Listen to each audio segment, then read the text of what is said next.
Income tax return यानी ITR file करने की आखिरी तारीख 31 जुलाई है। ऐसे में एक्सपर्ट लोगों को बार बार आगाह कर रहे हैं। एक्सपर्ट की माने तो समय पर आईटीआर फाइल करने के कई फायदे होते हैं, जिसमें टैक्सपेयर की फाइनेंशियल क्रेडिबिलिटी के अलावा कानूनी दिक्कतों से बचने में मदद करना शामिल है। We should comply the law within a time, and their major benefit to comply the return and with well before time to get the benefit of the carry forward of the losses of the current year. And that is very, if you generating the loss of the suppose 20 lakh rupees and you are filing one day late, 20 lakh rupees will be lapse. You can't claim in a subsequent year. This is the major benefit, and although you will attract the you can avoid the penal provision for delay of the return filing. जानकारों का कहना है कि समय पर ITR file करने से tax payer उन डिडक्शन छूट और टैक्स क्रेडिट के लिए क्लेम कर सकते हैं, जिससे उनका इनकम टैक्स कम होता है। इसके अलावा tax payer current financial year से अगले 8 सालों तक बिजनेस लॉस को भी दिखा सकते हैं। खास बात यह है कि समय पर आईटीआर फाइल करने से किसी भी शख्स की लोन मिलने की उम्मीदें बढ़ जाती हैं।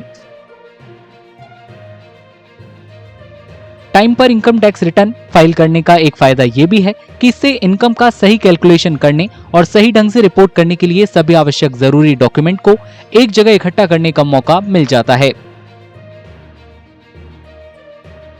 It's a very first benefit. Whatever refund is there in your account, right, in your income tax, you would be getting that, right? And filing of return having lot of impact in your business also, since you are going to proceed for the funding from the corporate banks.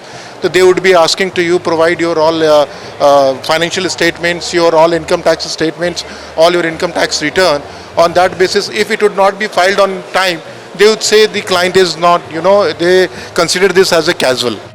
अगर कोई tax payer समय पर tax अदा करता है तो इससे मौजूदा फाइनेंशियल ईयर में उसे आईटीआर को रिवाइज करने का मौका मिलता है।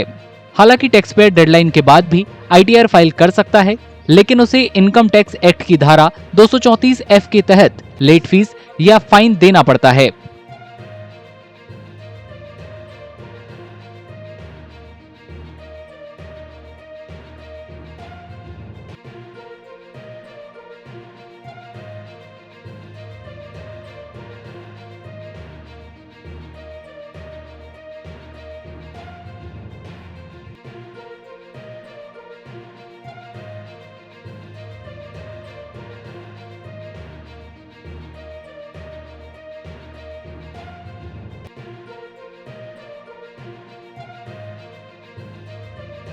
अगर आप ये वीडियो YouTube पर देख रहे हैं तो हमारे चैनल को सब्सक्राइब करें और बेल आइकन को दबाना ना भूलें। अगर आप Facebook पर ये वीडियो देख रहे हैं तो हमारे पेज को लाइक करें।